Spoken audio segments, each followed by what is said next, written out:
A műsor főtámogatója az MVM.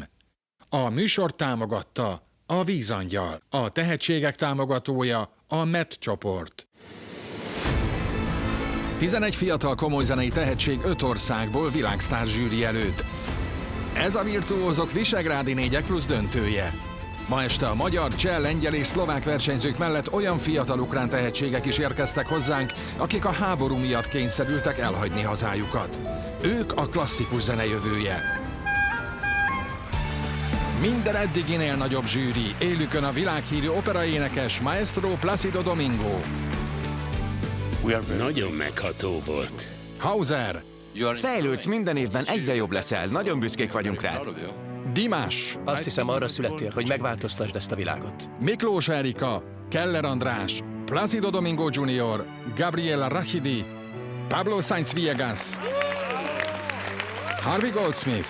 Egyszerűen zseniális volt. A műsor házigazdája immár 4. éve a lengyel show műsorok királynője, Ida Novakovská. Üdv mindenkinek a Virtuózok színpadáról! Országonként egy győztes. Az összesen 50 000 eurós pénzdíj mellett a nyeremény egy házi hangstúdiórendszer az ADM Audio felajánlásából, valamint számos fellépési lehetőség. 6 versenyző már színpadra lépett. A 11 éves magyar zongorista Balog Ádám profi technikájával nyűgözte le a zsűrit.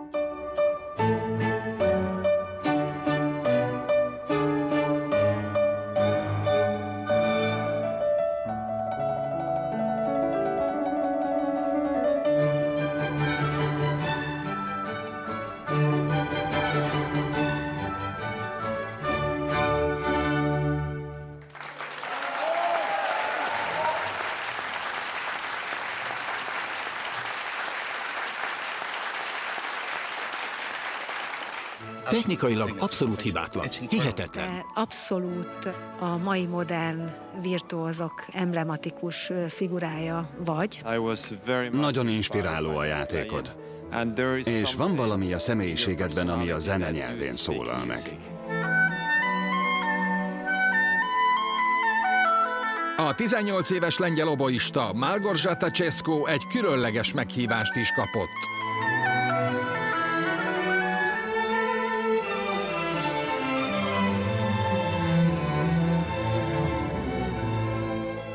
Meghívnálak téged egy koncertemre különleges vendégként, ha te is szeretnéd. Ejha! És ha érdekel a lehetőség.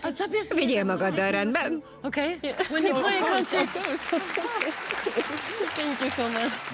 Kiváló előadás volt. Elrepítettél egy angol vidékre, és szerintem gyönyörű, ahogy lélegzel és énekelsz ezzel a hangszerrel.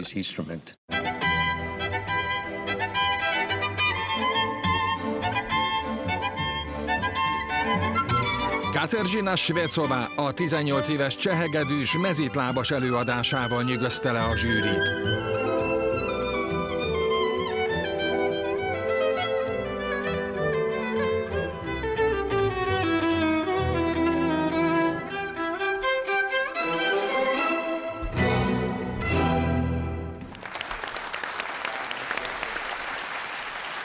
Kateřina! Jól látom, ismét mezitláb? Igen. Oké. Szerintem a fődíj lehetne egy pár cipő. Te kapnád a legjobb cipőt. Mint hamupipőke. Micsoda gyönyörű előadás volt, énekeltél a hegedűn. Benne voltak a népies elemek, a bőséges kifejező erő, az elegancia. Azt kívánom, hogy tartsd meg ezt a természetes játékmódot.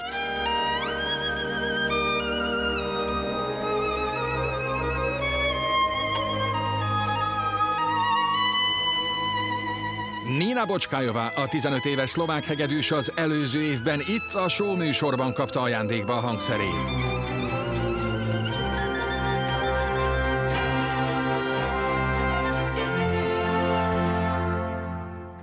Gratulálok! Sok-sok szép dolog volt az előadásodban. Nagyon lenyűgözött a hangszíned. Nagyon tetszett. Meleg, szívhez szóló hangszín volt. Úgy gondolom, hogy kiváló előadás volt, és szuperül játszottál.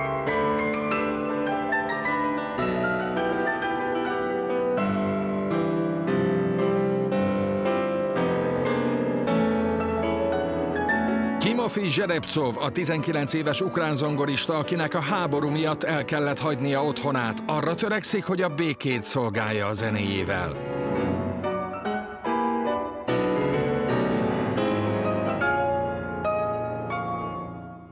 Nagyon hatásos volt ez a produkció. Különleges hangulatot teremtettél. Hihetetlen élmény volt. Remélem, hogy mindenkinek sikerül átvészelnie ezeket a nehéz időket. Hihetetlen energikus vagy.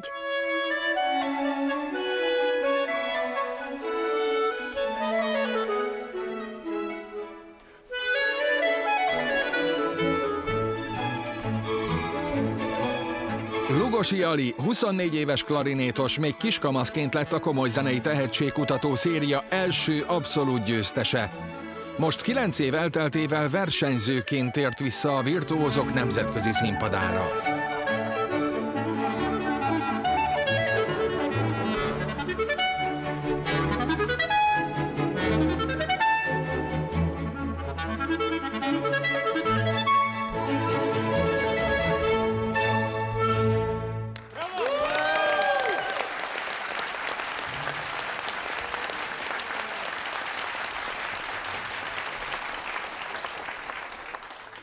Az első gyermeke vagy a Virtuózok családjának. És az első gyermek mindig nagyon különleges. Mindig meglepsz engem, hogy mennyire magabiztos vagy. Te magad vagy a zene. Az az öröm, amit megmutattál nekünk, és ahogyan előadtad, az egyszerűen brilliáns volt. Te egy nagyszerű művész vagy. Hogy meggyógyítsd az emberek szívét. Ez az egyik dolog, a másik pedig a közönség bevonása. Az is fontos. És neked sikerült mindannyiunkat bevonni, igazán varázslatos volt. Nagyon szépen köszönöm, és nagyon-nagyon büszkék vagyunk rád. Köszönöm szépen. És ma folytatódik a show, további 5 versenyző lép színpadra. Ma eldől, kik részesülhetnek az 50 000 eurós összértékű nyereményből, és kik vihetik haza az ADM Audio által felajánlott házi hangstúdiórendszert.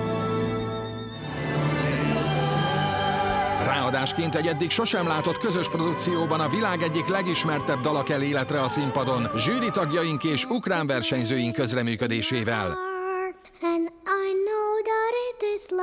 Ez a Virtuózok Visegrádi 4+, az egyedülálló komoly zenei tehetségkutató műsor Budapestről, a Liszt Ferenc Zeneakadémia nagyterméből. Folytatódjon a tehetségkutató!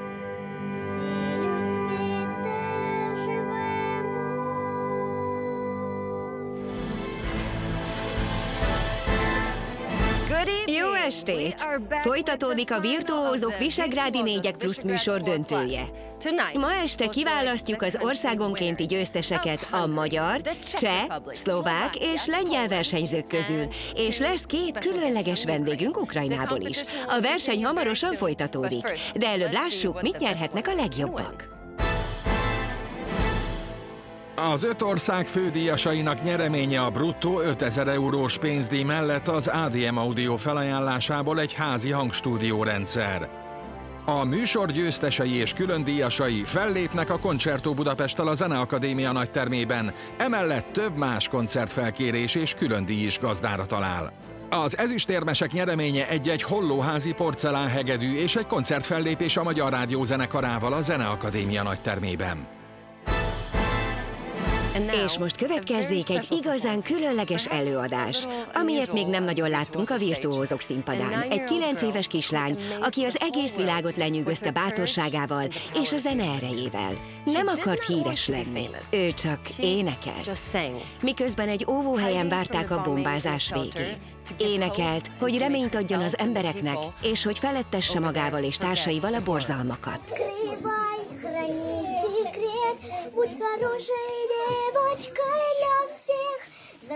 Amikor elkezdődött a háború, szerettem volna az óvóhelyen felvidítani az embereket.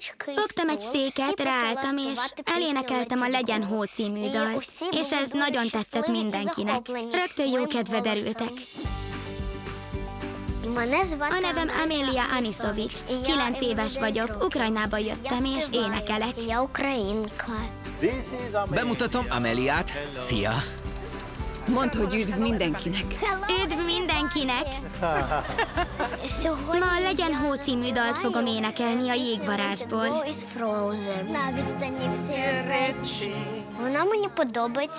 Szeretem Elzát, mert erős személyiség.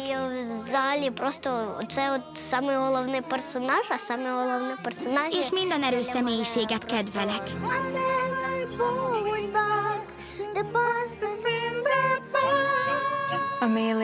Amelia egy csodálatos és nagyon bátor lány, akinek nagyon szép és aranyos hangja van.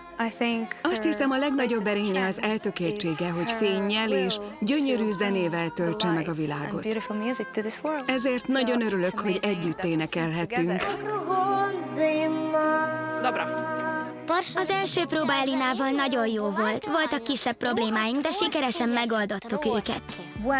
Amikor mosolyogsz éneklés közben, az a hangodon is érződik, mint amikor a nap felragyog. Ha így van, akkor így fogom csinálni.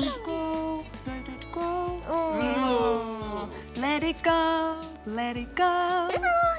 Azért jöttem a Virtuózok műsorába, hogy boldoggá tegyem az embereket. A legnagyobb álmom, hogy egyszer Ukrajnában véget ér a háború, és a katonák végre hazatérnek. A színpadon Amelia Anisovics Ukrajnából.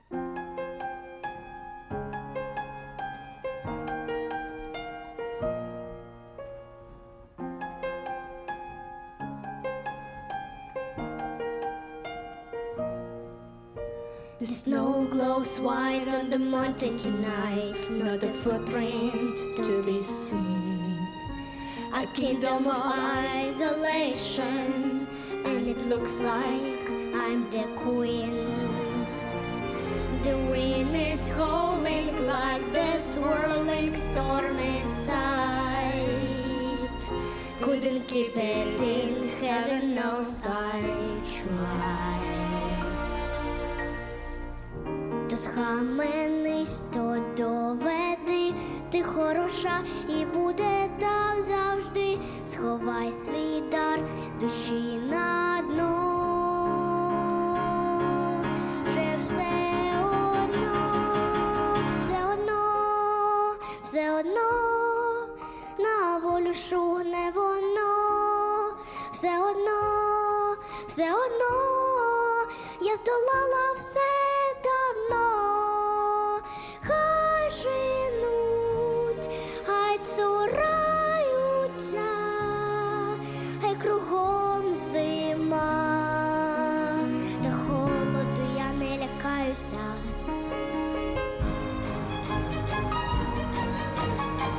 На відстані всі речі, малесенькі немов, і страхи мої безодні не вернуться і знов. Сама собі я покажу, що вільна перейти межу. Добро і зло, їх тут нема. Let it go, let it go. I'm one with the wind and sky. Let it go, let it go. You'll never see me cry. Here I stand, and here I stand. Let the storm rage on.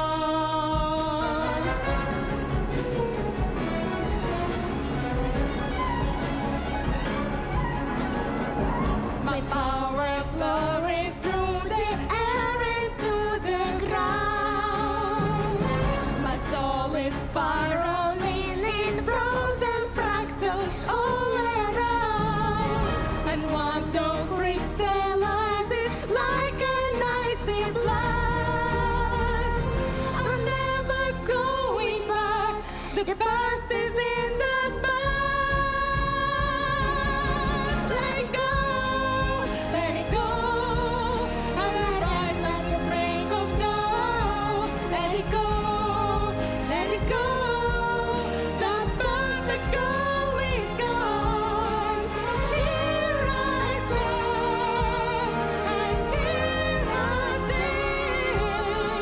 the storm.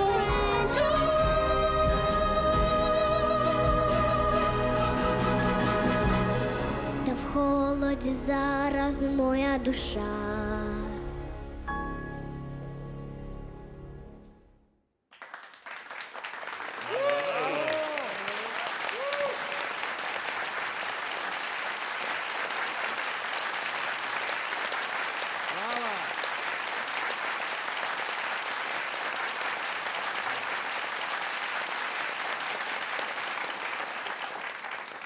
Amélia, kaphatok egy ölelést? Igen. Igen? Köszönöm. Gratulálok. Gyönyörű volt. Milyen érzés volt belekerülni egy ilyen helyzetbe? Ez a mai nap más volt, mint a többi. Mármint ahhoz képest, amikor az óvóhelyen megkértek, hogy énekelj az embereknek. Mit éreztél éneklés közben? Egy lány kért meg, hogy énekeljek. Hogy vidítsam fel az embereket. És én így is tettem, mert nagyon szeretem ezt a dalt. És az emberek is jobb kedvre derültek tőle. Mindenki boldog volt. Ilyen lány ez az Amelka. Szeret énekelni nap mint nap. Amióta először találkoztam vele, a remény, a béke és a bátorság szimbólumává vált számomra.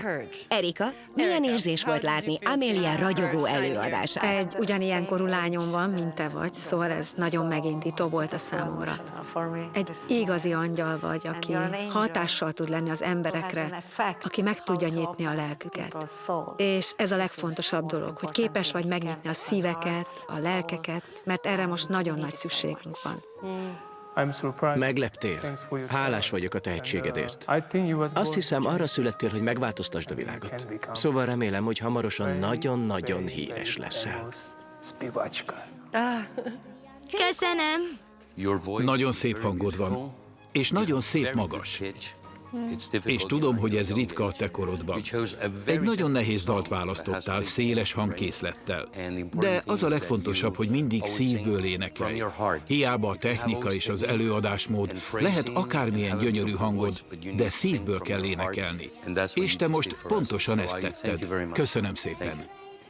Egyszerűen hihetetlen lány vagy. Bár a végén együtt táncoltunk veled, nagyon megérintett minket a produkciód. Fénnyel töltötted meg ezt a termet, a remény és szeretet jelképe voltál.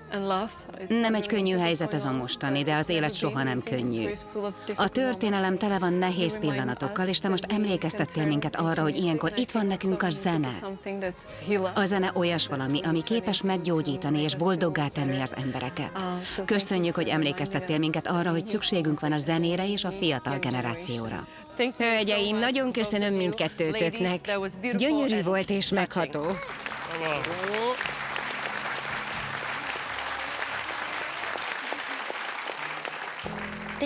Az előadás után sok kedves és jó szót kaptam a zsűritől. A zenekar nagyon jól játszott, és most nagyon jó kedvem van. Kedves zsűritagok, hogyan értékelitek a produkciót? Ez az ártatlanok magabiztossága. Rendkívüli, hogy valaki ilyen fiatalon ki tud állni egy színpadra, és félelem nélkül tud énekelni egy ilyen csodálatos zenekarral, és túlszárnyalja önmagát. Ez tényleg nagy tehetségre van. És úgy érzem, hogy még hosszú út áll előtte. Most láthattuk, hogy az ártatlanság mennyire fontos a művészetben. Ezért azt kívánom minden fiatal zenésznek, hogy minél tovább őrizze meg az ártatlanságát. Egyetértek veled, András. Azt gondolom, hogy nem csak a fiatal zenészeknek, hanem minden művésznek tükröt tartva kell szembesíteniük az embereket a sebezhetőségükkel, és alázatra kell tanítaniuk őket. És az alázathoz csak a sebezhetőségen keresztül vezet út, és ebben a sebezhetőségben ragyog fel az emberségük, és ez fog inspirálni másokat is. Így válhat a zene az egység, a béke és a remény hírnökévé. Bravo, bravo! Congratulations! Such a wonderful performance. Nagyon megható volt, olyan gyönyörű volt, igaz?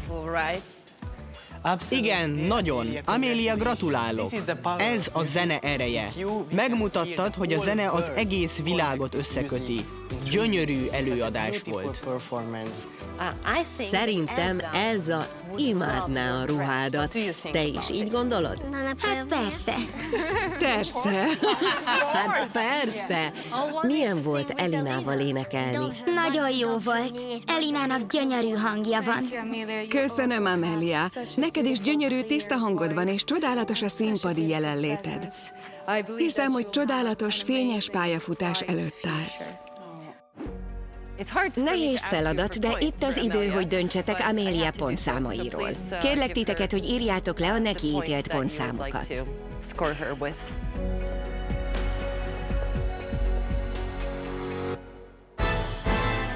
A következő versenyzőnkkel szintén itt a Virtuózok műsorában találkozhattunk tavaly. Különleges élmény volt számára, hiszen akkor született meg a kishuga, így a produkcióját is neki címezte. A virtuóz csehzenészről azt is megtudtuk, hogy egészen extrém módon edzette az ujjait. Jöjjön hát ismét a cseh falmászó klarinétos, Ondrej Tomán!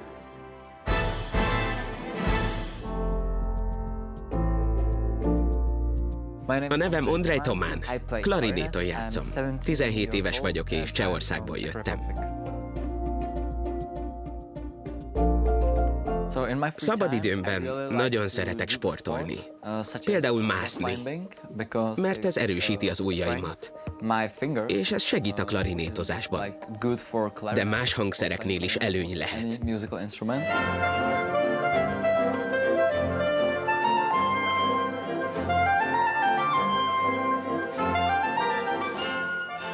A legutóbbi virtuózokban nagyon jó tapasztalatokat szereztem, és nagyon élveztem a versenyt. Nagyon élveztem, hogy zenekar kísért, és hogy itt lehettem Budapesten. Tavaly született meg a hugom, amikor itt voltam. Nagyon szeretem őt. Ő egy csoda. Azóta nagyon sok időt töltök vele. Nagyon szeretek a nagy testvére lenni.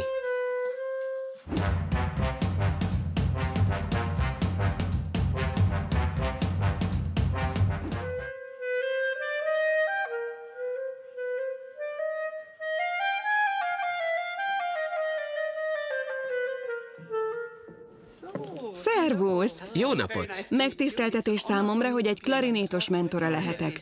Egy apróságot említenék, mert azt hiszem számomra nagyon fontos az artikuláció. Próbálj úgy játszani, hogy a lehető legérthetőbb módon artikulálj, és így könnyedebbé válik az egész játékod. Értem. Megpróbálod újra? Igen, rendben, megpróbálom.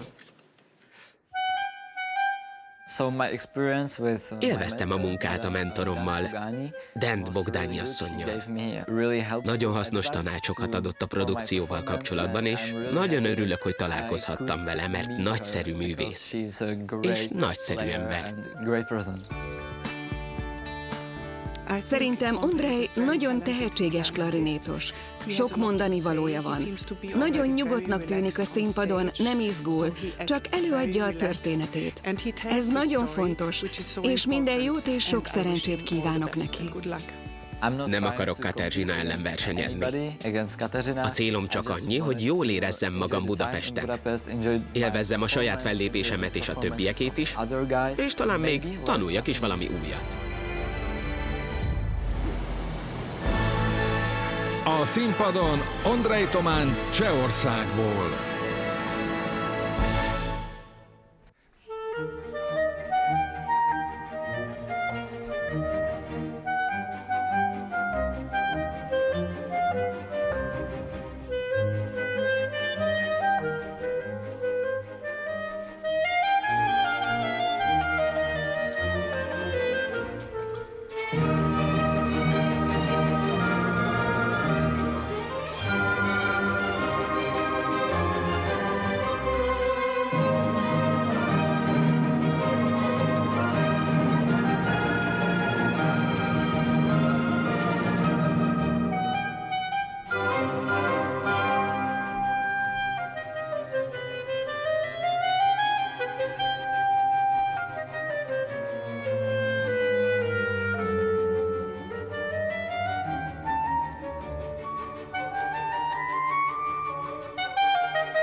Andrej, hogy érzed magad? Remekül. Remekül? Így van. El kell mondanom, hogy láttam Andrejt, amikor a színpadra lépett, és nagyon biztos volt magában.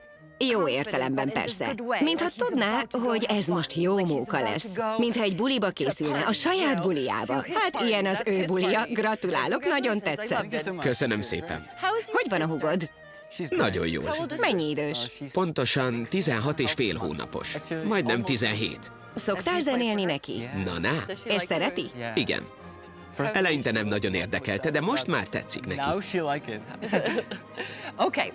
Nem tudom, emlékszel-e, mert azóta már eltelt egy kis idő, de a Virtuózok tavalyi évadában Hauser és Pablo nagyon élvezte a produkciódat. Majdnem táncra perdültek a bossa nova ritmusára, olyan jól érezték magukat. Ma este is azt láttam az arcukon, hogy nagyon tetszik nekik a produkciód. Igen. Kérdezzük meg Hausert. Mit gondolsz, legyen ő az első? Legyen. Úgy látom, mosolyog. Halljuk tehát Hauser véleményét. Megint jól éreztük magunkat. Annak örülök. Mosolyogtunk, miközben hallgattunk. Örülök neki. Sokat fejlődtél azóta. Évről évre egyre jobb leszel. Büszkék vagyunk rád. Köszönöm. Ez egy fantasztikus előadás volt. Öröm hallani egy ilyen fiatal zenészt, aki ennyire komfortosan érzi magát a színpadon. Szóval gratulálok. Szép produkció volt. Köszönöm. Igyekszem a legjobbat kihozni magamból. Lássuk, Pablo is egyetérte. Általában mindenben egyetértünk. Nagyon hasonló a zenei ízlésünk, és ugyanazokat a dolgokat szoktuk észrevenni. Egyivásúak vagyunk mi? Igen. Nagyon tetszett. Nagyon magával ragadó volt. A zenekar részévé váltál, figyeltél a karmesterre, figyeltél az első hegedűsre, együtt muzsikáltál velük. Van ebben a darabban néhány hely, ahol nagyon kell figyelni a karmestert, a ritartandó részeknél, és te tényleg jól csináltad ezt. Én ezt nagyon értékelem, mert ez érettségről tanúskodik. Az is tetszett, ahogyan üdvözölted őket. Kimutattad a háládat nekik, és ez jól jelzi, hogy milyen személyiség is vagy a színpadon. A zene végső soron az önzetlenségről szól, és ezt ma gyönyörűen megmutattad. Köszönöm. Köszönöm szépen. Nagyon köszönöm. Dimás, te most látod először Andrejt a Virtuózok színpadán. Bizony. Hogy tetszett? Nagyon tetszett. Fantasztikus volt. Bámulatos volt. Túlzás nélkül azt éreztem, hogy a világ legnagyobb zenészét hallgatom. Hát, köszönöm. Nagyon büszke vagyok rád. Egy ideje figyelemmel kísérem a pályádat, és csodálatos dolog időről időre látni, hogy milyen utat jártál be. Ez a darab jó választás volt erre a versenyre. Van benned valami, amit nehéz kifejezni. Elvittél minket egy utazásra. A történetek átadásáról beszélgettünk az imént, és ezt egyértelműen éreztem a produkciódban.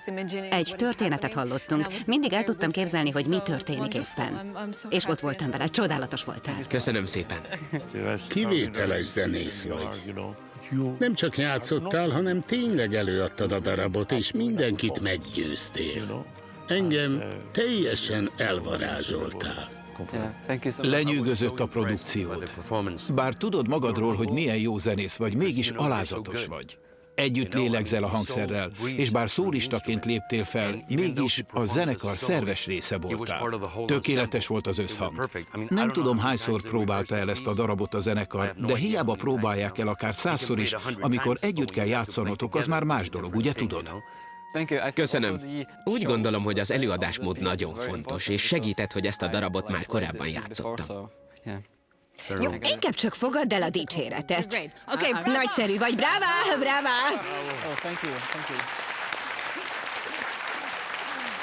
Mehetsz pihenni. Köszönjük szépen. A zsűri meglepett, mert azt mondták, hogy nagyon tetszik nekik az előadásom, hogy nagyon élvezték, és érezték a boldogságot, amit próbáltam átadni. Nagyon örülök, hogy tetszett nekik. Pablo, mondd, te mit gondolsz erről a fiatal emberről? Hát nem volt csodálatos? Szenvedélyes, nem igaz? De nagyon is. Itt mutatkozik meg a különbség egy 15 és egy 17 éves versenyző között. Szerintem ez a 2-3 évkor különbség a 10 évesek esetében döntő fontosságú. Mert egy 17 éves zenész játékán érződik, hogy érettebb, mint egy 15 évesé. Ez egyszerűen idő kérdése. A többi versenyző is eljut majd erre a szintre 2 év múlva. Addigra több élettapasztalatot szereznek, benne lesznek a kamaszkorban, és tovább fejlődik a személyiségük. Ondrej nagyon magabiztosnak és nyugodtnak tűnt. Eljött a pillanat, hogy értékeljétek Ondrej produkcióját. Döntsetek bölcsen a pontszámokról. Fantasztikus volt. Köszönöm szépen. Köszönöm. Köszönöm. Nagyszerűen játszottál. Gratulálok. Nagyon tetszett, Ondrej. Igen, tényleg? Ó, igen. Igen, abszolút. Általában nem szokott ez előfordulni velem, de most színeket láttam, miközben hallgattalak. Egy gyönyörű festményt képzeltem el. Csodálatos színeket. Ez általában nem jellemző rám. Te is elképzeltél színeket? Volt egy kép a fejedben, vagy ennél spontánabb volt az előadás? Valójában én a 2 madárra gondoltam, akik egymással beszélgetnek. Igen, ez a kép volt a fejemben. Szerintem fontos, hogy legyenek képek a fejünkben, miközben zenélünk. Számomra ez egy tavaszi történet volt. Abszolút, a tél kellős közepén. A virtuózok versenyében a hárfaművészek számos angyali előadással örvendeztettek meg minket az évek során. Idén egyikük visszatér hozzánk. Ráadásul, ha mondhatom így, az egyik örök kedvencem érkezik most a színpadra. A 12 éves Zarina Zaradna 2020-ban nem csak lenyűgöző hárfajátékával varázsolt el minket, hanem tánctudását is megcsillogtatta. Emlékszem, a backstage-ben spárgáztunk, és nagyon ügyes volt. A nevem Zarina Zaradna. Lengyelországból jöttem. 12 éves vagyok, és hárfán játszom.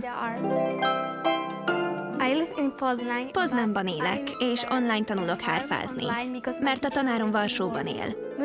A zene nagyon fontos az életemben. Szeretem a hárfajáték technikáját, a hangját, és azt, amilyen angyali az egész. Zarina, üdv a műsorban!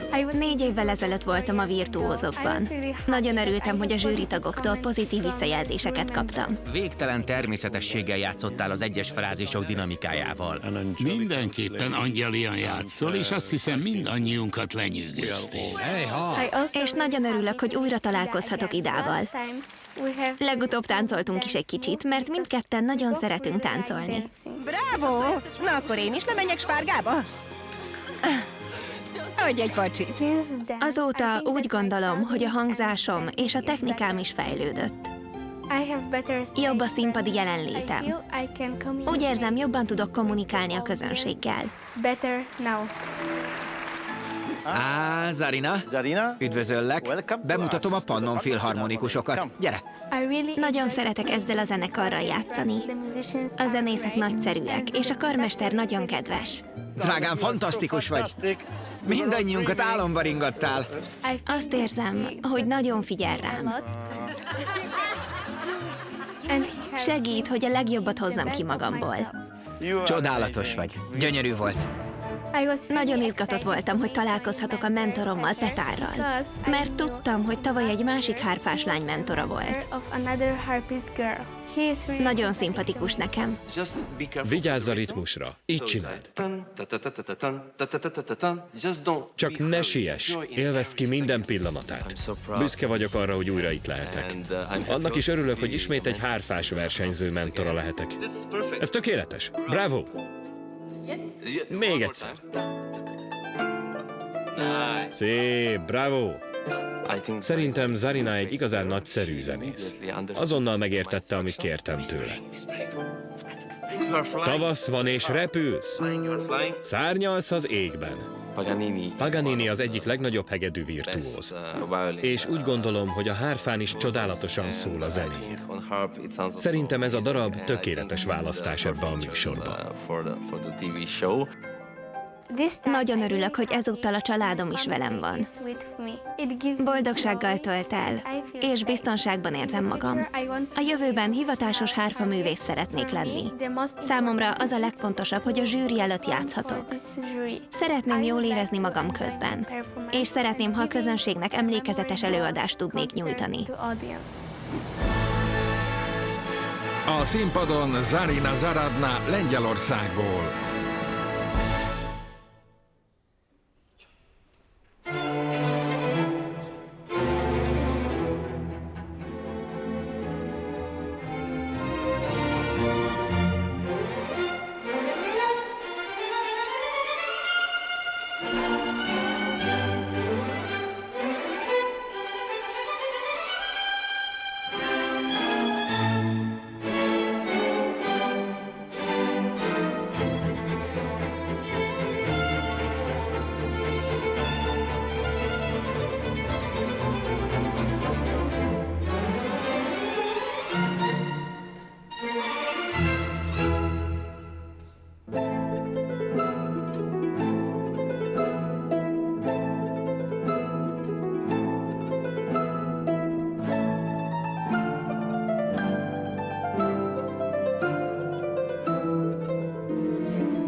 Bravo, Zarina!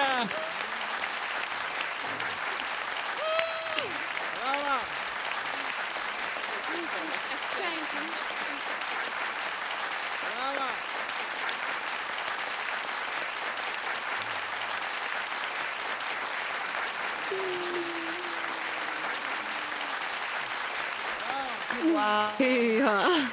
Lenyűgöző volt. Mintha egy másik világban jártunk volna. Tényleg hihetetlen volt. És nem csak nekünk okoztál örömet, hanem sok olyan embernek is, akinek szintén nagy szüksége van rá. Azért mondom ezt, mert hallottam, hogy néha idősek otthonában is játszol.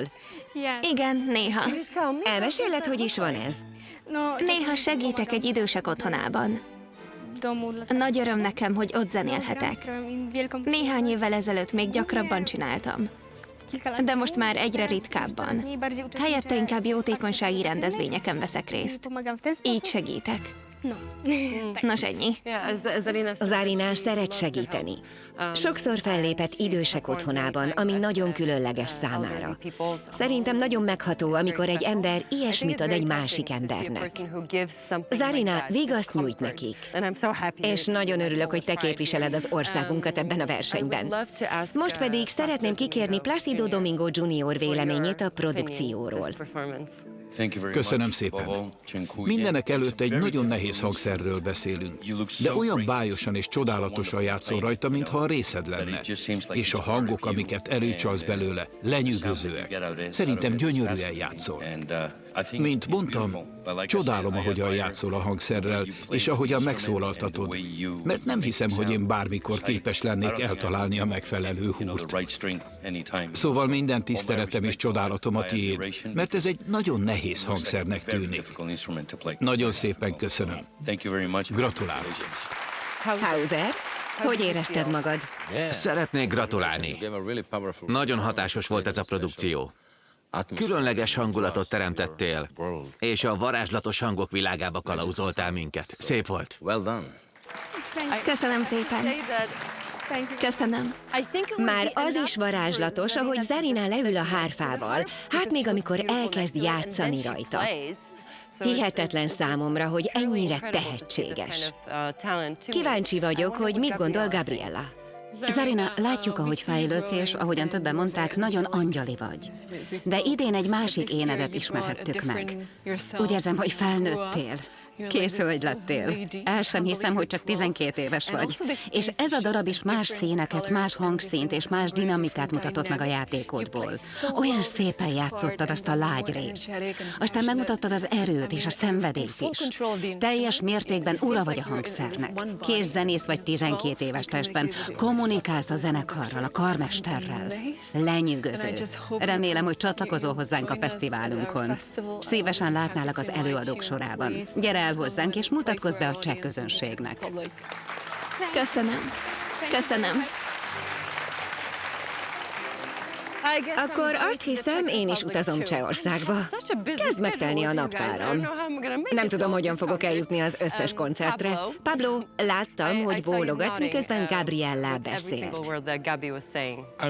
Mivel gitározom, jól tudom, hogyan kell a húrokat megszólaltatni az ujjainkkal. És igazán lenyűgözött az a széles dinamikai skála, amit bemutattál. Képes voltál kihozni a hangszerből a lírai csendet is, és azokat az igazán gyönyörű, lágy hangokat. Aztán beletetted minden szenvedélyességedet, és minden húrból a maguk teljességében hoztad ki a hangokat. Úgyhogy én is nagyon le vagyok nyűgözve. Én 7 éves koromban léptem először színpadra, és utána elkezdtem anyukámmal idős otthonokba járni. És még mindig emlékszem az emberek mosolyára, akik hallgatták a játékomat. Amikor hallottam, hogy te is ezt teszed, az nagyon meghatott. És visszaemlékeztem azokra az időkre, amikor az idősek otthonában játszottam. Felidézte bennem azokat az élményeket, amik segítettek, hogy megtaláljam a zene igazi célját. A zene önzetlenség. Amikor muzsikálunk, akkor megosztunk magunkból valamit. Örömöt, reményt, fényt és azt a szellemiséget, ami a játék közben bennünk van. A zene inspirációt ad az embereknek, szóval csak így tovább. Rendkívül éretten játszol. Szerez továbbra is örömöt az embereknek. Köszönöm. Köszönöm. Egy hercegnő áll előttünk. Egy mesebeli hercegnő. Zarina, nagy rajongód vagyok, neked és édesanyádnak, mert hogy Zarina említette, hogy az édesanyja mennyit segít neki. Nagyszerű csapat vagytok, szóval folytassátok, amit csináltok, és szerezzetek még több örömet az embereknek.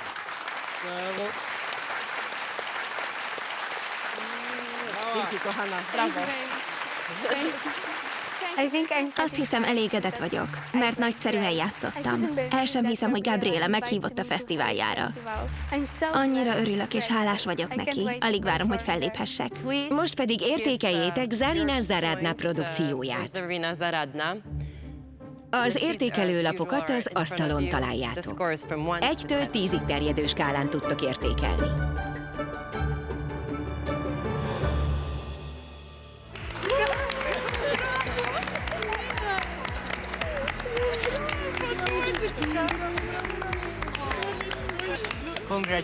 Gratulálok, Zarina! Milyen érzés volt számodra itt a Zeneakadémián fellépni, és most itt lenni velünk? Csodálatos, csodálatos. Nem jutok szóhoz. Túl sok érzelem van bennem. Olyan boldog vagyok. Nem is csoda egy ilyen előadás után. Van-e valami mostanában, ami segít, hogy jól szerepelj? A családom. A család az a legfontosabb, a legfontosabb dolog. Igazi sztár vagy. Köszönöm.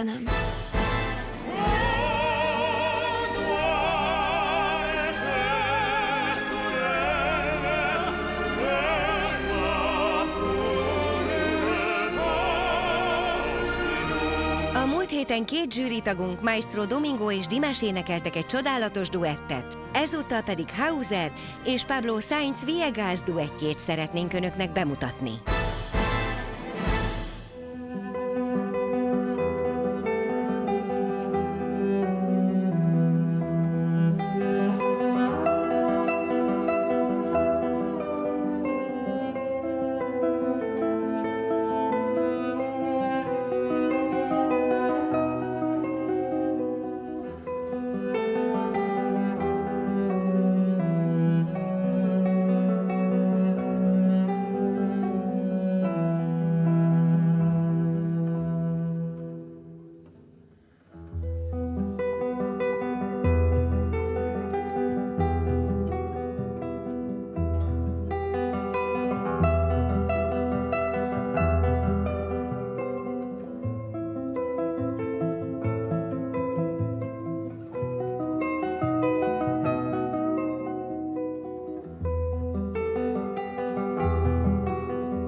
Hamarosan folytatódik a műsor. Addig is látogassanak el weboldalunkra, és kövessenek minket Facebookon.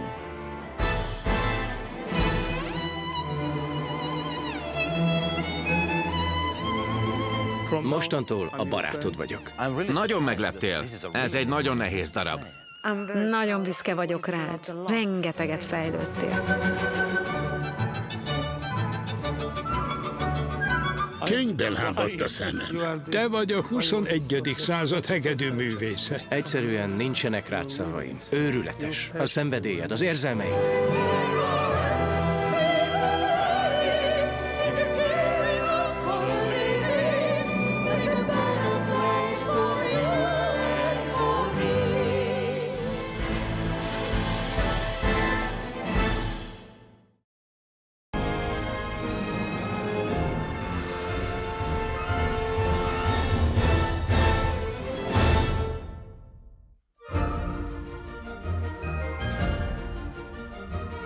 Folytatódik a Virtuózok Visegrádi 4+ döntője. További 2 versenyző lép még színpadra a zsűri elé, mielőtt kihirdetjük az országonkénti győzteseket. Emellett a világ egyik leghíresebb dala egy fantasztikus közös produkcióban, soha nem látott felállásban és hangszerelésben szólal meg műsorunkban.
Jó estét! Folytatódik a Virtuózok Visegrádi 4+ döntője. Ma este kiválasztjuk az országonkénti győzteseket a magyar, cseh, szlovák és lengyel versenyzők közül, és van 2 különleges vendégünk Ukrajnából is. A verseny hamarosan folytatódik, de előbb lássuk, mit nyerhetnek a legjobbak.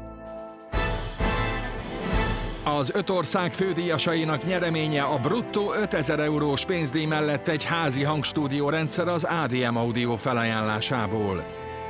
A műsor győztesei és külön díjasai fellépnek a Concerto Budapesttel a Zeneakadémia nagytermében, emellett több más koncertfelkérés és külön díj is gazdára talál. Az ezüstérmesek nyereménye egy hollóházi porcelánhegedű és egy koncertfellépés a Magyar Rádió zenekarával a Zeneakadémia nagytermében. Következő versenyzőnk pályafutása 8 évesen kezdődött itt a Virtuózokban. Mondhatni, a Virtuózok műsorral együtt nőtt fel, és azóta a neve szinte egyet jelent a műsorral. 7 év telt el az első fellépése óta. Most 15 éves, igazi kamaszfiú lett, de a tehetsége továbbra is szárnyal. Ráadásul nem csak a zenében tehetséges. Képzeljék, most például egyenesen Tájföldről érkezett hozzánk, ahol egy számtanversenyen vett részt, és kizárólag a virtuózók kedvéért szakította meg az utazását.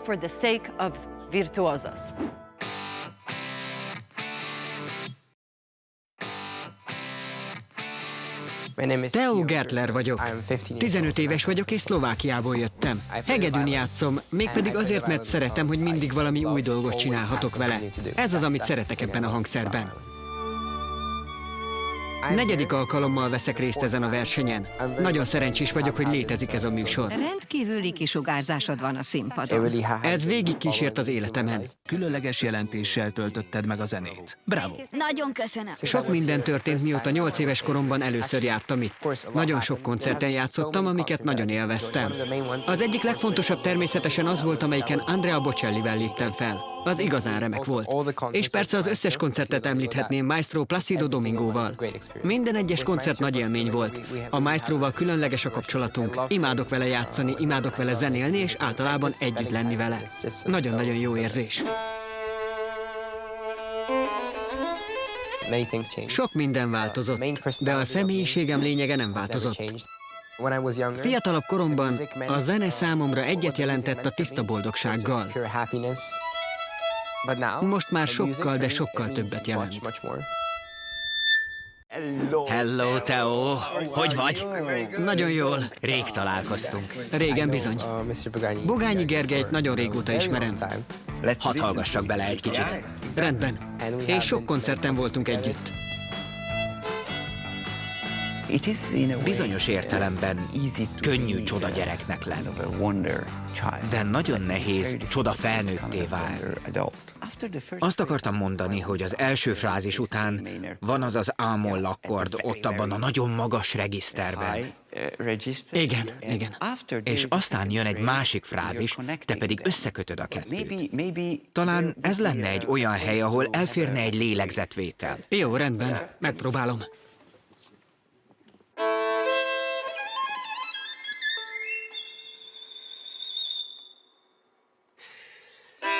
Igen, így sokkal, de sokkal hitelesebb. Theo szorgalma és elszántsága az évek során kiemelkedő volt.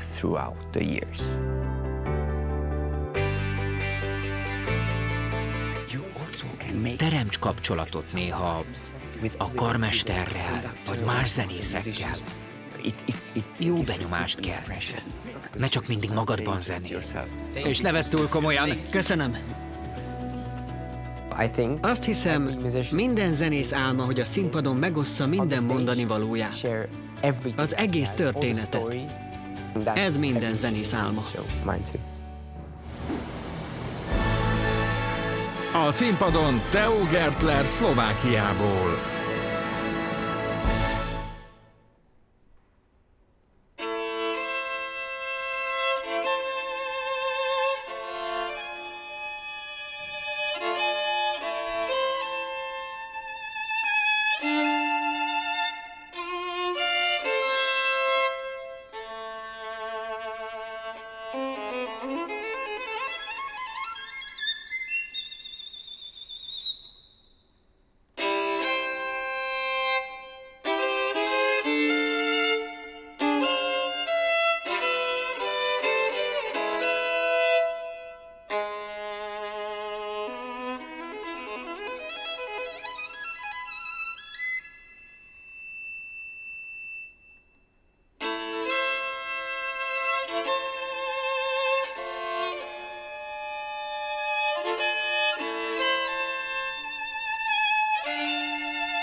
Egy ilyen előadás után azt csinálsz, amit csak akarsz.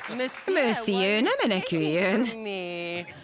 Ilyen könnyen nem futsz el.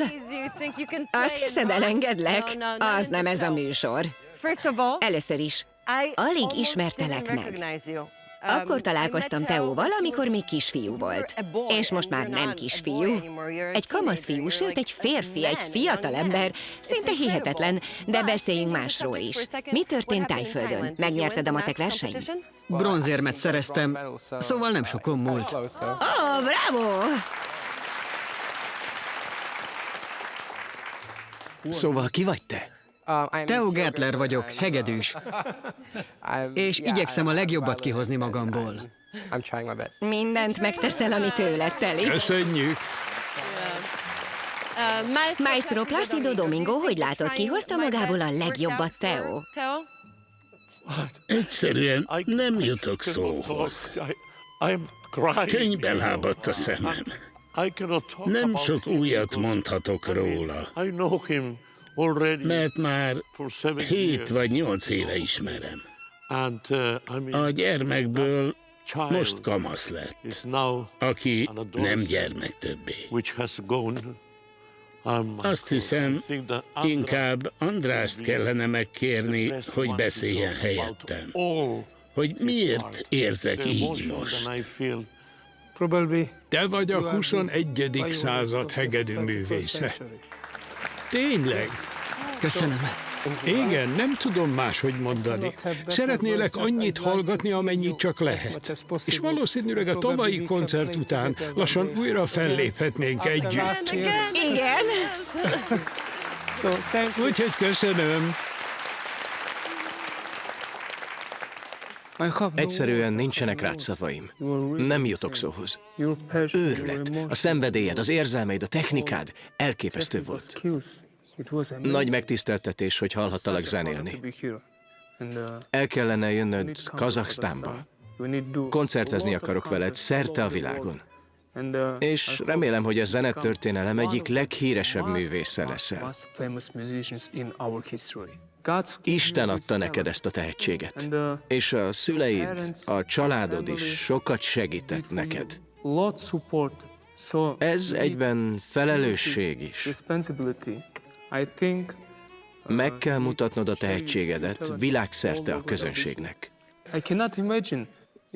El sem tudom képzelni, hogy majd felnőttként hogyan fogsz játszani. Alig hiszem el, amit hallottam. Nem hiszem, hogy bárki a te korodban 15 évesen ennél jobban játszana. Mostantól a rajongód vagyok. Lenyűgöző voltál. Köszönjük a szép szavakat, Dimas. Fogadd meg ezeket a fontos tanácsokat, és mondj köszönetet a szüleidnek és a családodnak, mert ők tényleg sokat adtak neked. Ezt a színpadon is láthattuk. Még egyszer bravo, és most már tényleg elmehetsz, jó? Nem tartunk fel tovább. Nagyon jól éreztem magam a színpadon. Jó érzés volt. Általában úgy vagyok vele, hogy mindig lehet jobban játszani, de ezúttal nagyon boldog vagyok, mert tényleg jól sikerült. Megható, hogy a maestro elsírta magát, és jó volt hallani a szavait. Arra jöttem rá, valószínűleg ez volt a legjobb dolog, ami eddigi életem során történt velem. Szerintem valahogy megoldja majd. Nagyon okos fiú. Talán ezért olyan jó a zenében, mert okos, intelligens és jó matekos. Igen. Így van, egyetértek. Most miért néz rám mindenki? Mintha magadat látnád. 5 meg 5 az 10, ennyi biztos. Ennyi pontot adhattok Theo produkciójára.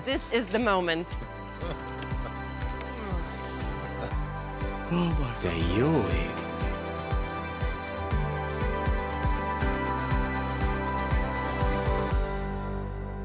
Theo! Bravo! Bravo, bravo, maestro. Örülök, hogy látlak. Mi már többször felléphettünk közösen, aminek nagyon örülök, de hogy érezted magad ma? Köszönöm, remekül éreztem magam. Nagyon jól éreztem magam a színpadon. Nagyon jó érzés volt. Amikor elkezdtem az első hangokat, mindenki nyílt. Nagyon szép volt. Aztán egyre nagyobb biztonságban éreztem magam. Egyszerűen imádtam és élveztem a darabot. You made Maestro Placido Domingo cry. Did you realize that? I did. I was really touched. It really moved me. So. Halljuk, hogy értékeli Gergely a produkciót. Kérlek. Azt hiszem, rendben volt. Akkor jó. Egy gyönyörű, bölcs és határozott versenyző következik. Bár még csak 15 éves, már meghódította az egész világot. Szülei zongoraművészek, ők voltak, akik kikövezték számára az utat.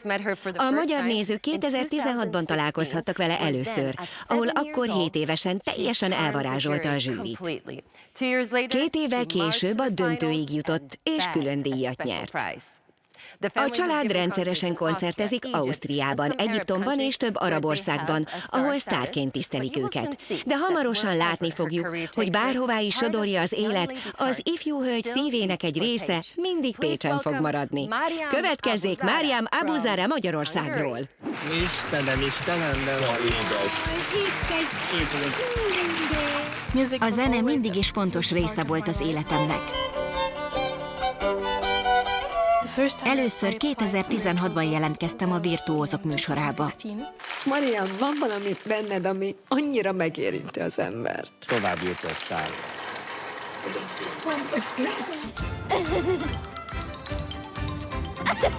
A nevem Mariam Abuzara. 15 éves vagyok és hegedülök.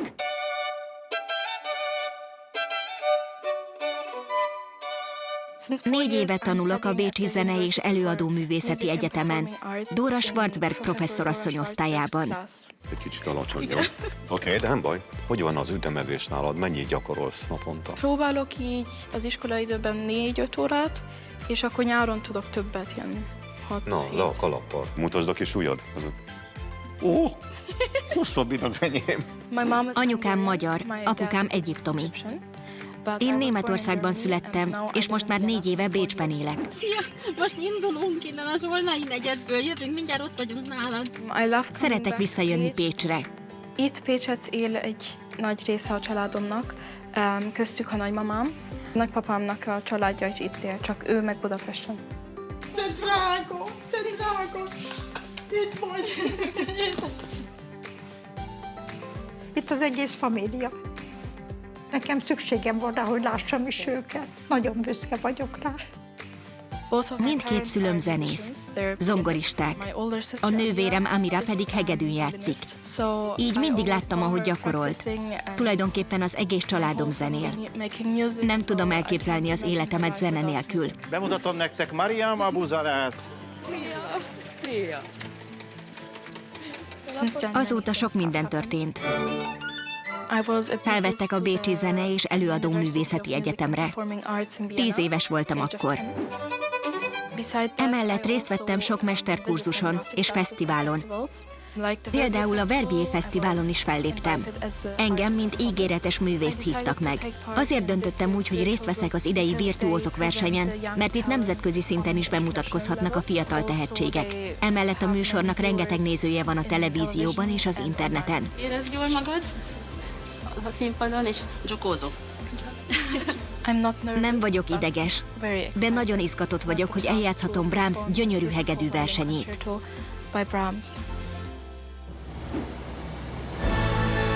A színpadon Abuzara Mariam Magyarországról.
Mariam! Ez nem volt semmi. Gyönyörű volt, hogy érzed magad? Megtiszteltetés, hogy ebben a gyönyörű teremben játszhattam el ezt a gyönyörű hegedű versenyt. Nagyon boldog vagyok. Egy álmod vált valóra? Igen. Azt meghiszem. Ez volt az érzésem, különösen amikor láttam azt a szikrát a szemedben. Miért esett a választásod erre a darabra? Úgy hallottam, hogy nem véletlenül döntöttél így. Igen. Természetesen ez Brahms egyik legnagyobb versenyműve. Brahms szerette a magyar zenét, és azt hiszem, ez nagyon jól hallható, különösen a harmadik tételben. Olyan vidám és... Igen, egyszerűen imádom. És te is jó kedvre derülsz tőle.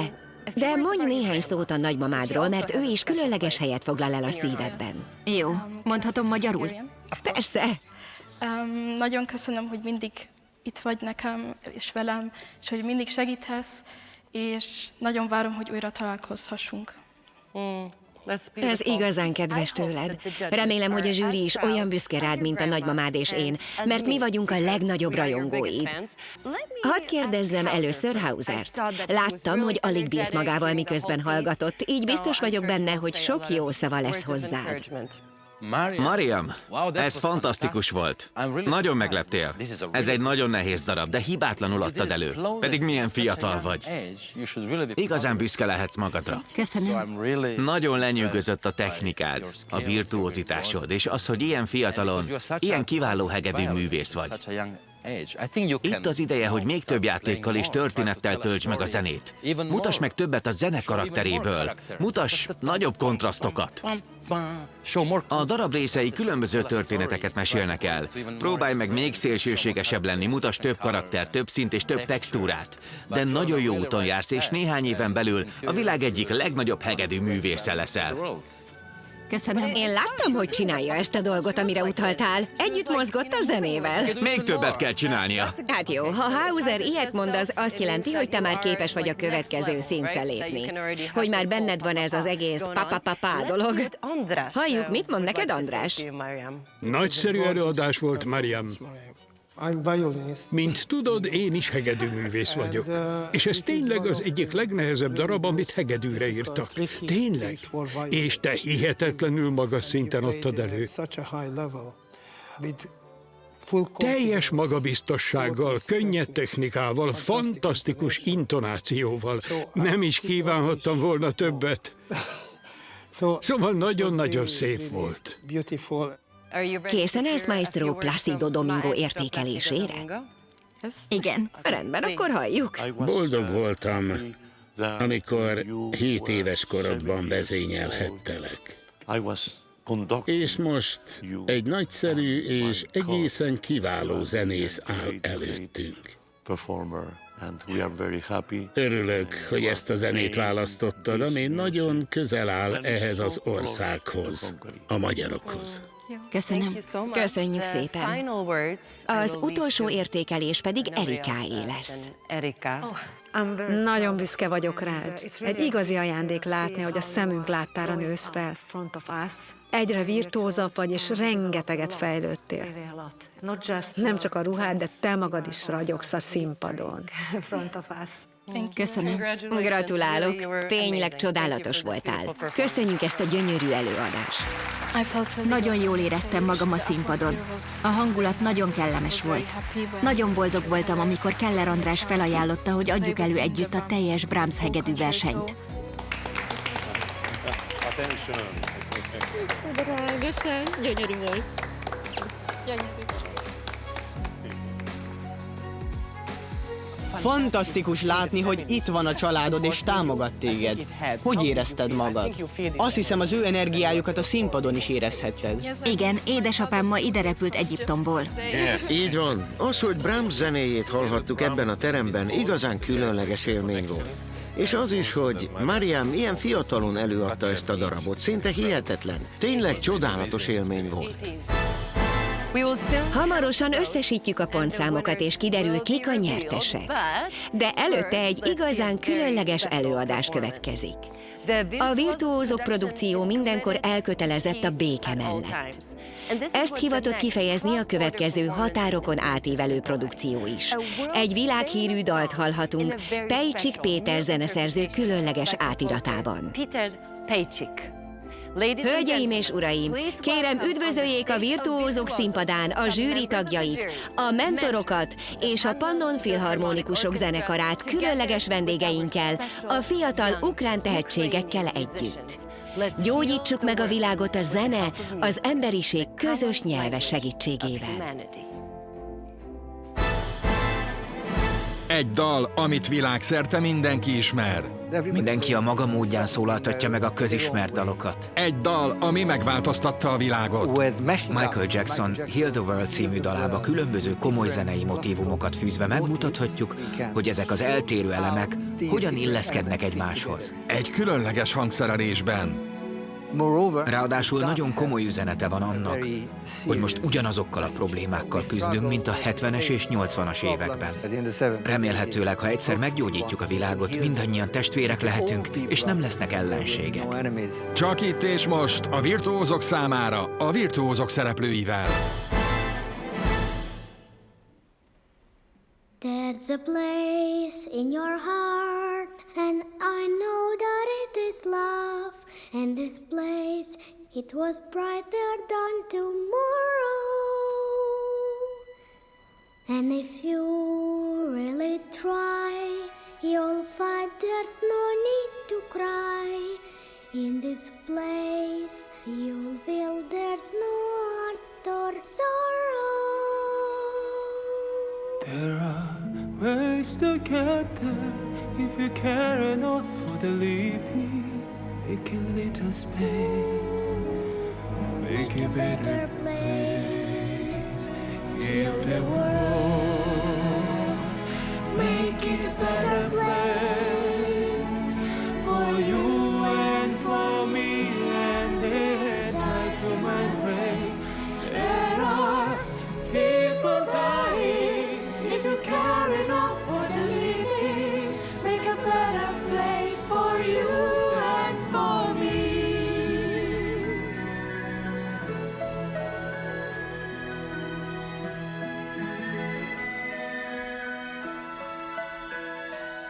If you want to know why, there's a love that cannot lie.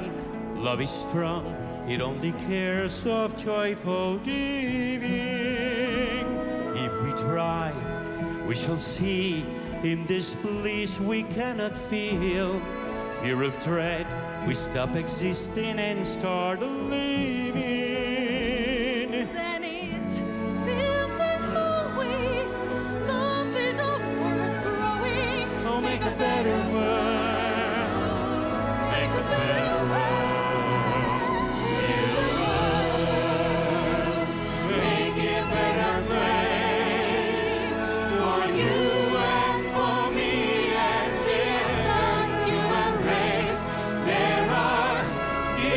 Dying.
Heal the world, make it a better place for you and for me and the entire human race. There are people dying. If you care enough for the living, make a better place for you and for me.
Nuestro mundo, hazlo por los niños.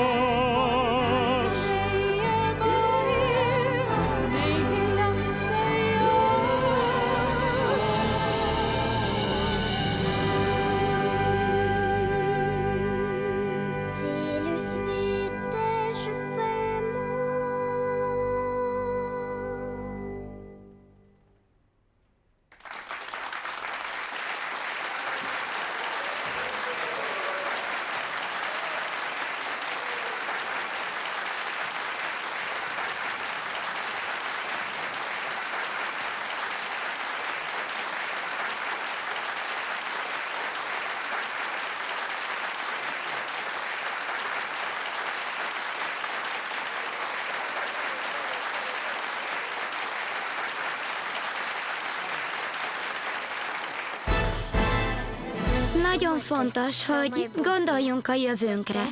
Arra, hogy a gyerekek békében és biztonságban nőhessenek fel. El kell gondolkodnunk azon, hogy mit tehetünk ezért, mert a gyerekek jelentik a jövőnket. Fontos a virtuózok számára a szakmai együttműködés a zenetanárokkal és a zeneiskolákkal. Emellett egy díjat is alapítottunk, a neve a Legjobb Zenetanárdíj, amelyet minden évben egy olyan zenetanárnak ítélünk oda, akinek a tanítványa vagy a tanítványai sorozatosan szép eredményeket érnek el. Idén ezt a díjat az MVM csoport, a virtuózok idei főtámogatója biztosítja a kiválasztott zenepedagógusnak.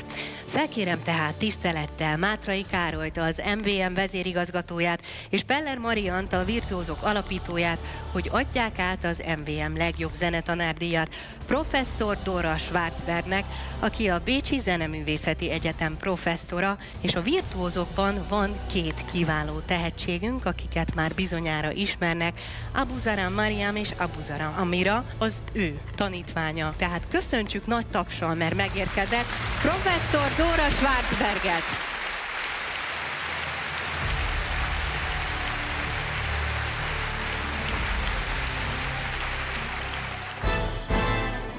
És most eljött az idő. Íme a virtuózók visegrádi négyek plusz döntősei.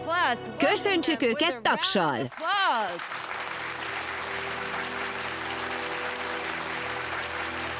Katarzyna Svecová és Ondrej Tomán Csehországból. Zarina Zarádna és Małgorzata Českó Lengyelországból.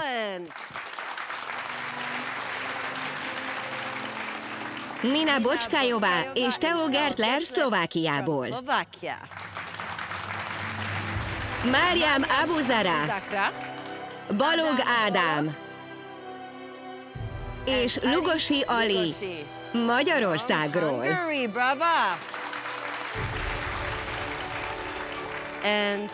Amelia Anisovics és Timofey Zserepcov Ukrajnából.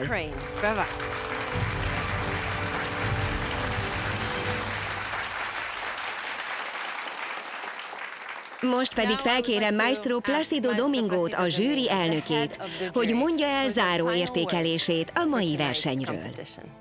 Én már 7. éve kísérem figyelemmel a virtuózok produkciót és a belőle kikerülő fiatal tehetségeket. Lassan felnőtt egy generáció. A fiúkból férfiak, a kislányokból fiatal hölgyek lettek. És azóta hihetetlenül sokat fejlődtek. Nincs még egy ilyen projekt a világon az ifjú előadó művészek számára. Nincs még egy ilyen tehetséggondozó projekt, mint a virtuózok. Nagyon-nagyon boldog és büszke vagyok, hogy részese lehetek ennek, hogy láthatom a fejlődéseteket. Ez hatalmas felelősséggel jár számunkra, a zsűritagok számára, de számotokra is, hiszen ti jelentitek a klasszikus zene jövőjét. De tudom és hiszem, hogy méltó képviselői vagytok ennek a csodálatos világnak. Ma 11 versenyzőt láttunk a színpadon. Vannak, akikkel már találkoztam korábban. Néhányukat jól ismerem. Mégis újra és újra meg tudnak lepni. Le tudnak nyűgözni az egyre inkább kibontakozó tehetségükkel. És végül engedjétek meg, hogy szóljak a 2 új versenyzőhöz, Améliához és Timofeyhoz. A béke nagykövetei vagytok egy szörnyű korban. Őszinte szeretet és elismerés jár nektek, amiért a hazátokban dühöngő háború közepette is ilyen szépséget és pozitív energiát tudtok hozni a világba. A családotok és az egész országotok büszke rátok. Ebben biztos vagyok. Nagyon-nagyon boldog, békés és sikeres életet kívánok nektek, és minden kedves versenyzőnek.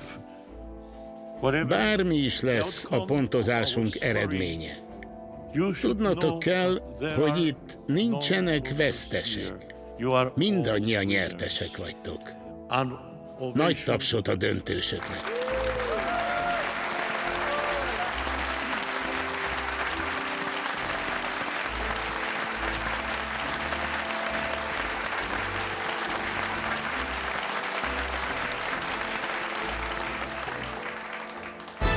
Hölgyeim és uraim, kedves fiatal zenészek!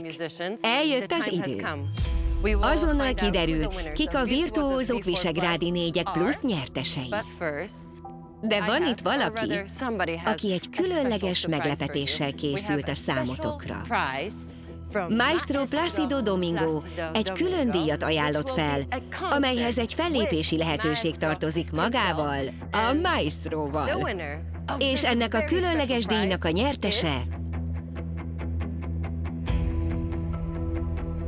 Balog Ádám Magyarországról.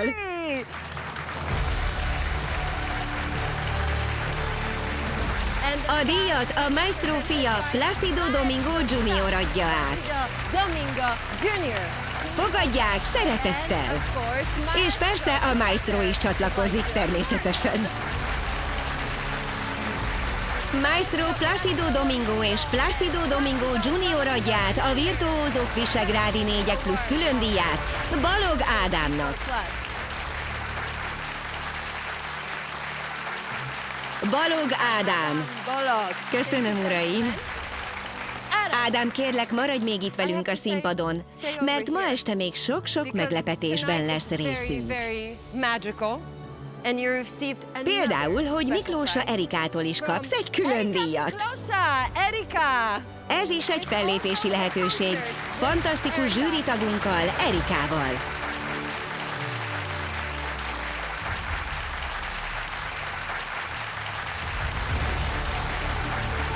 Gratulálok!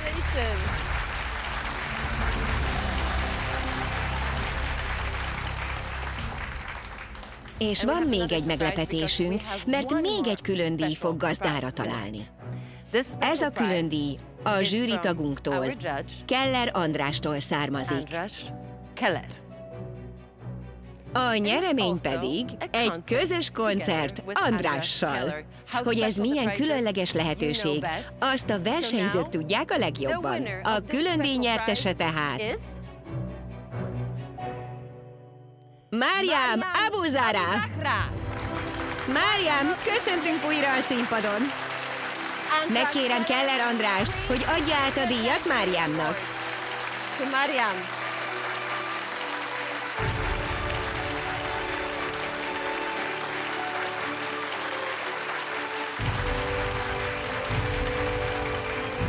Gratulálunk Mariamnak és Ádámnak is.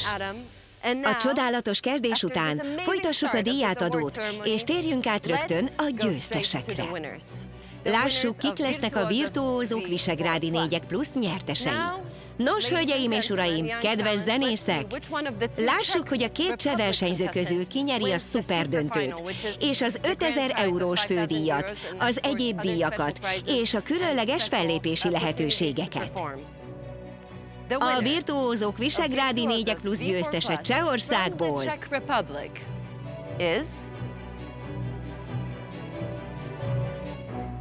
Ondrej Tomán!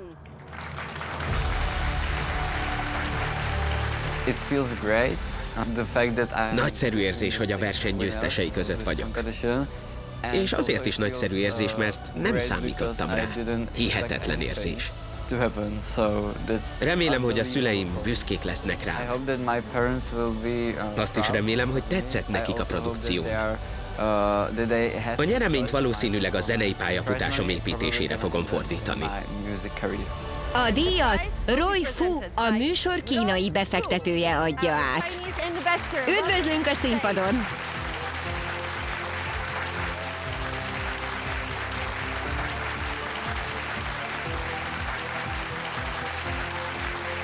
A Virtuózok Holding kínai befektetője. Nagyon köszönjük, Roy! Köszönöm! Köszönjük!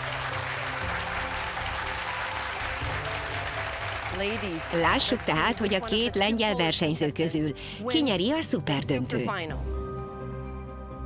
A Virtuózok Visegrádi 4+ lengyel győztese tehát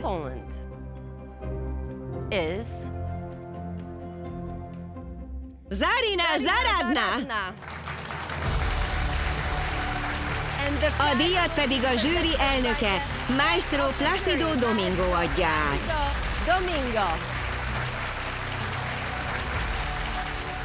Nem is tudom, hogy mondjam el, mennyire boldog vagyok. Csak jó érzés van bennem. És az is egy különleges meglepetés volt, hogy virágot kaptam Dimástól. Hogy megnyertem ezt a versenyt, számomra most mindennél többet jelent. Azt hiszem, egy elektromos hárfát fogok venni a nyereményből. Nagyon örülök, hogy visszatérhettem a műsorba.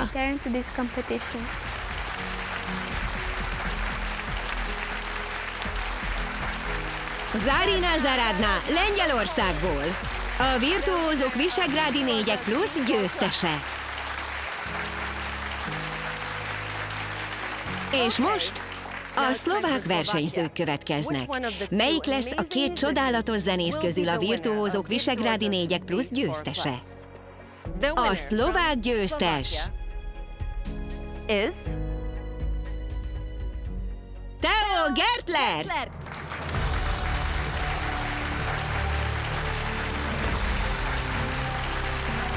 A díjat pedig az egyetlen és utánozhatatlan Hauser adja át.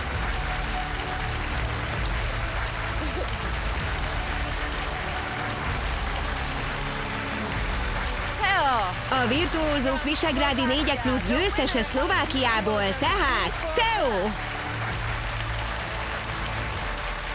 Jó érzés, hogy az a sok munka, amit beletettem, most győzelemmel zárult. Nagyon örülök. Boldog vagyok, és soha életemben nem éreztem még ilyen jól magam. Lássuk, hogy a 3 magyar versenyző közül kinyeri a Virtuózók Visegrádi 4x+ döntőjét. A magyar győztes pedig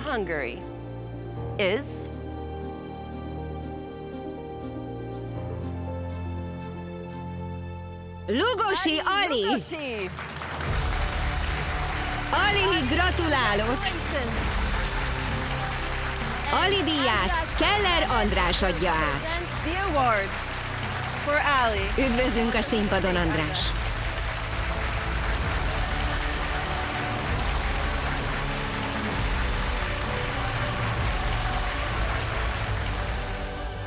Sosem gondoltam volna. Ahogy meghallottam a nevemet, úgy éreztem magam, mint 2014-ben, a Virtuózok első évadában. A díjat Keller András adta át nekem. Ő egy nagyon különleges ember számomra, így ez a díj még értékesebb. Hihetetlen boldog vagyok, és izgatottan várom az új kalandokat a virtuózokkal a következő 10 évben is. Lássuk tehát, hogy a 2 ukrán versenyző közül kinyeri a szuperdöntőt. Nagyszerű zsűritagjaink szavazatai alapján a győztes Ukrajnából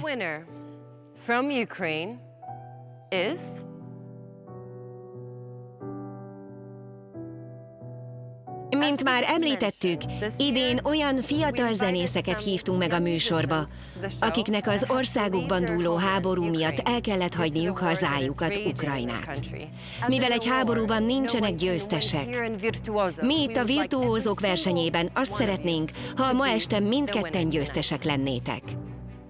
Ezért úgy döntöttünk, hogy nem választunk egy nyertest az ukrán versenyzők közül, hanem megosztjuk közöttük az első díjat, hogy támogassuk zenei tanulmányaikat, különösen most, hogy távol kell élniük otthonuktól.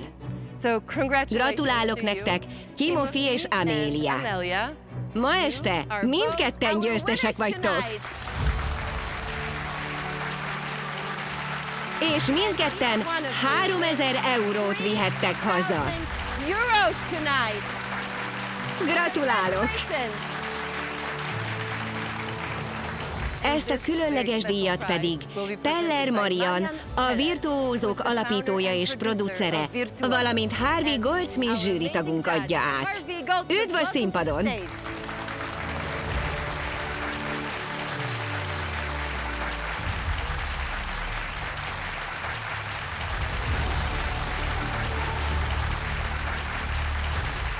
Nagyon boldog vagyok, hogy nyertem. Ez egy csodálatos pillanat az életemben. Az egyik legcsodálatosabb. Köszönöm szépen. Annyira boldog vagyok. Ja, nagyon boldog vagyok, hogy 2 díjat is kaptam. Az egyik üvegből készült, a másik pedig egy hegedű, amit szintén imádok, mivel ez nem csak egy játék, hanem hangszer is. Lehet rajta játszani. De mint tudják, műsorunkban a második helyezettek sem távoznak üres kézzel. Jutalmuk egy-egy hollóházi porcelánhegedű és egy koncertlehetőség a Magyar Rádió szimfonikus zenekarával. Kérem, hogy álljatok ide! A díjakat Pető Zoltán, a médiaszolgáltatás támogató és vagyonkezelő alap programfőigazgatója adja át. Ők tehát a díjazottjaink. Nagyon köszönjük, bravo, brava!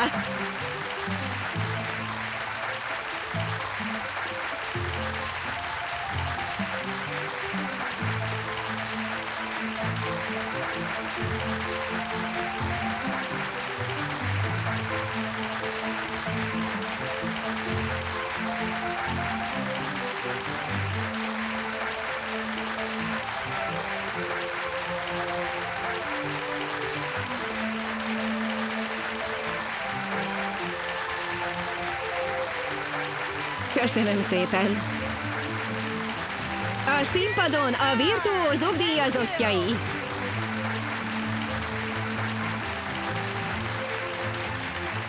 Köszönjük! Most már csak annyi marad hátra, hogy még egyszer egy nagy tapssal köszöntsük a színpadon a Virtuózók Visegrádi 4 plusz győzteseit! Andrej Tomán! Zarina Zaradna! Theo Gertler! Lugosi Ali! Amelia Anisovics! És persze, Timofey!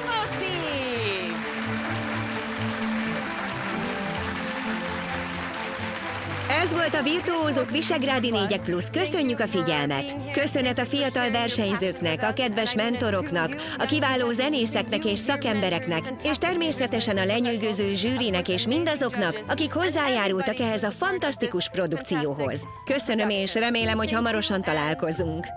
1 év múlva, ha minden igaz. Beszéljünk továbbra is a zene közös nyelvén. Viszontlátásra!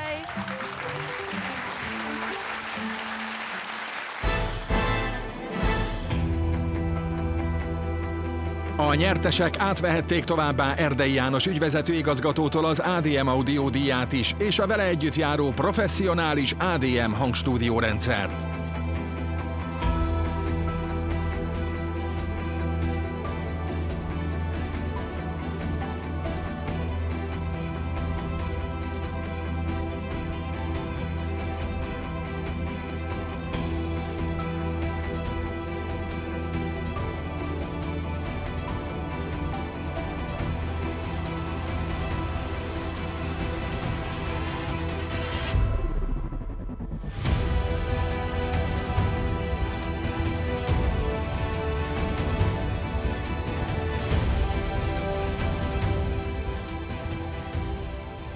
A műsor főtámogatója az MVM. A műsort támogatta a Vízangyal. A műsor és a tehetségek támogatói